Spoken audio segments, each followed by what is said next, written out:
Bayangkan seorang lelaki yang namanya tak terpampang di papan iklan, tak muncul dalam majalah perniagaan, tetapi mengawal aliran wang yang mengalir lebih deras daripada banyak syarikat multinasional. Lelaki itu ialah Al Manso.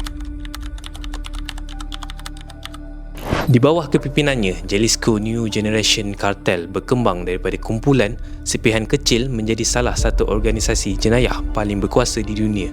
Tetapi apa yang benar-benar menjadikan dia legenda dalam dunia gelap ini bukan sekadar kekejaman, ia adalah skala wang yang dijana. Setiap tahun, pasaran dadah haram ke Amerika Syarikat bernilai berbilion dolar. Fentanyl sahaja menjadi antara penyumbang terbesar dengan permintaan yang sangat tinggi dan kos pengeluaran yang rendah. Di sinilah strategi Al Manso menjadi sangat menguntungkan.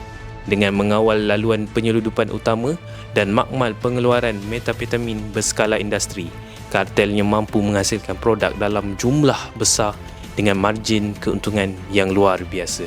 Pakar keselamatan percaya bahawa CJNG menjana beberapa bilion dolar setahun daripada perniagaan dadah sahaja. Itu belum termasuk aktiviti lain seperti pemerasan, penculikan untuk tebusan dan pencurian bahan api. Jika dikira sepanjang lebih sedekat era kepimpinannya, jumlah keseluruhan yang mengalir ke dalam empire ini boleh mencecah puluhan bilion dolar Amerika. Untuk letakkan dalam perspektif, jumlah itu menyamai hasil tahunan syarikat besar yang tersenarai di dalam bursa saham.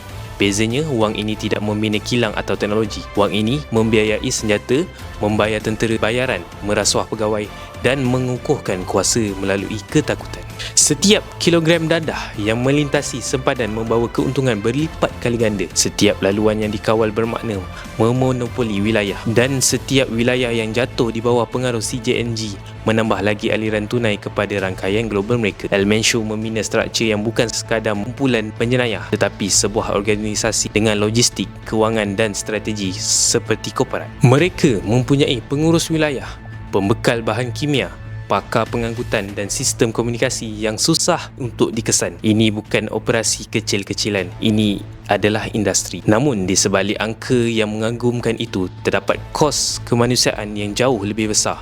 Setiap bilion dolar keuntungan datang bersama gelombang ketagihan, keganasan dan ribuan nyawa yang terkorban. Empire kewangan yang dibina bukan di atas inovasi, tetapi di atas penderitaan. Dan mungkin itulah ironi terbesar dalam kisah Al Manso. Dalam dunia korporat, bilion dolar dianggap simbol kejayaan.